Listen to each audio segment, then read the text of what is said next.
हाय सबको। मेरा नाम काव्या है। उम्र ठीक ठाक 24 साल की हूँ। फिगर, अरे थोड़ा सा मोटी हूँ लेकिन जगह जगह से अच्छी भरी हुई। मतलब जो देखे वो 2 बार देख ले, ये वाला टाइप। स्किन गेहुआ, बाल लंबे काले और आंखें ऐसी कि बात करते वक्त सीधे दिल में उतर जाती हैं। घर में सब कहते हैं, काव्या तू थोड़ी शरारती नजरों वाली लगती है। मैं हंस के टाल देती हूँ, लेकिन सच तो ये है कि मुझे पता है मेरी नजरें क्या करती हैं, और मुझे ये बात अच्छी भी लगती है। तो सुनो ना, आज मैं तुम्हें अपनी वो कहानी सुनाने जा रही हूँ जो मेरी जिंदगी का सबसे अजीब, सबसे गड़बड़ और सबसे मीठा मोड़ था। नाम रखते हैं। उसका नाम था अर्नव। अर्नव हमारे मोहल्ले में नया आया था। उसकी उम्र मेरे से 4 से 5 साल ज्यादा रही होगी, लगभग 28 से 29 के आसपास। लंबा, चौड़ा कंधा, हल्की दाढ़ी और वो तरीका जिससे वो बात करता था, अरे जैसे हर शब्द के पीछे कोई राज छुपा हो। वो ज्यादातर शाम को छत पर सिगरेट पीते हुए दिखता था।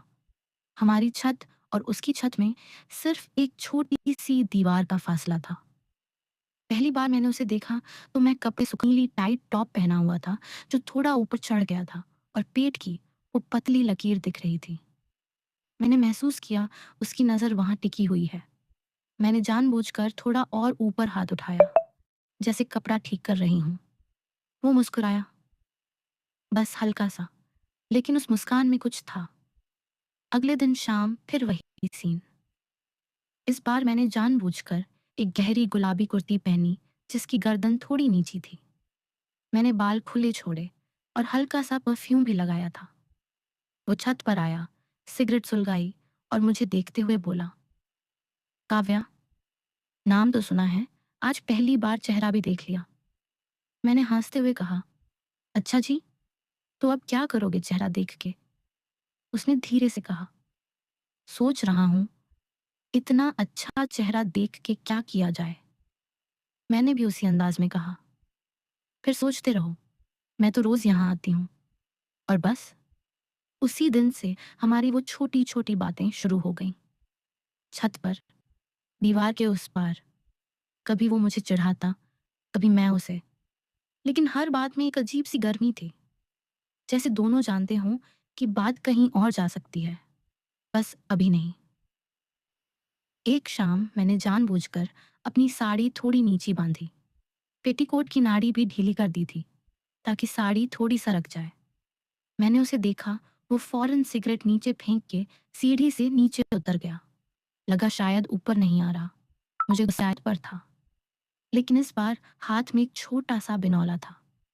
उसने मुझे इशारा किया, मैंने भी इशारा किया। वो धीरे से बोला, आज थोड़ा नीचे आना, कुछ दिखाना है। मैं हंस दी, अरे वाह, इतनी जल्दी? नहीं रे, कुछ और दिखाना है, उसने मुस्कुराते हुए कहा। मैं नीचे उतरी। हमारे घर के पीछे एक छोटा सा गलियारा है जहां कोई नहीं आता। वहां वो खड़ा था। अंधेरा था, सिर्फ पड़ोस की लाइट से थोड़ी रोशनी आ रही थी। वो मेरे पास आया, बहुत करीब, इतना करीब कि मैं उसकी सांसें महसूस कर रही थी। उसने मेरे कान के पास मुंह ले जाकर कहा, तुम्हें पता है, तुम्हारी साड़ी आज बहुत खूबसूरत लग रही है। मैंने भी उसी लहजे में कहा, बस साड़ी? उसने हल्के से मेरी कमर पर हाथ रखा, सिर्फ छुआ, दबाया नहीं। फिर बोला, नहीं, साड़ी के नीचे जो है वो और भी खूबसूरत लग रहा है। मेरा दिल धक धक कर रहा था। मैंने उसका हाथ हल्के से पकड़ा और कहा, अर्नव, इतनी जल्दी मत करो, अभी तो शुरुआत हुई है। वो हंसा, ठीक है, लेकिन मैं इंतजार नहीं कर पाऊंगा बहुत दिन। और वो चला गया। अगले कई दिन ऐसे ही बीते। हमारी बातें और गहरी होती गईं। वो मुझे बताता कि रात को सोते वक्त मेरी याद आती है। मैं उसे चिढ़ाती कि क्या याद आती है बता तो। वो कहता, वो नीली टॉप, वो गुलाबी कुर्ती और वो साड़ी जो नीचे सरक रही थी। मैं हंसती और कहती, फिर? वो कहता, फिर मैं सोचता हूँ कि अगर वो साड़ी और नीचे सरक जाए तो। और मैं बीच में टोक देती, बस बस, इतना ही काफ़ी है। धीरे धीरे हम दोनों के बीच एक अजीब सा खेल चलने लगा, जैसे दोनों जानते हों कि एक कुछ देना है। मैं उतरी। गलियारे में वो खड़ा था।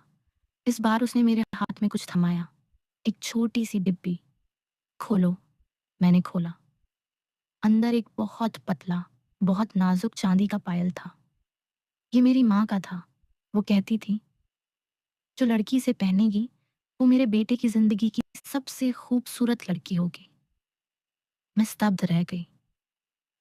अर्नव, ये, हाँ, मैं जानता हूँ, हमने बहुत सी बातें की हैं, बहुत सी गर्म बातें, लेकिन मैं ये नहीं चाहता कि तुम सिर्फ वो सोचो जो मैंने कहा। उसने मेरे हाथ पकड़े और कहा, मैं तुम्हें पसंद करता हूँ काव्या, बहुत, लेकिन सिर्फ शरीर से नहीं। मैं तुम्हारी हंसी, तुम्हारी शरारत, तुम्हारा गुस्सा, तुम्हारा रोना, सब कुछ चाहता हूँ। मेरा गला भर आया। तो फिर वो सब बातें? मैंने पूछा। वो मुस्कुराया। वो इसलिए कि मैं भी इंसान हूँ और तुम भी बहुत खूबसूरत हो, लेकिन अब मैं ये सब बंद करना चाहता हूँ। मैं तुमसे शादी करना चाहता हूँ। मैं रो पड़ी। लेकिन मैंने तो, शश, जो भी हुआ वो हम दोनों ने मिलके किया, और अब जो आगे होगा वो भी मिलके करेंगे, लेकिन सही तरीके से। उस रात हम दोनों ने सिर्फ बात की, बहुत देर तक, हाथ पकड़ के।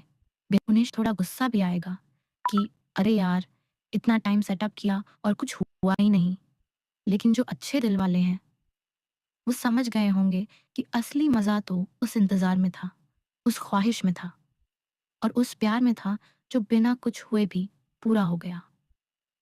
अब तुम बताओ, कैसी लगी कहानी? और हाँ, पायल आज भी मेरे पैर में है, और हर बार जब वो खनकता है, अर्णव मुस्कुरा देता है। कहानी कैसी लगी? कमेंट में ज़रूर बताना। चैनल को सब्सक्राइबर ज़रूर करें। धन्यवाद।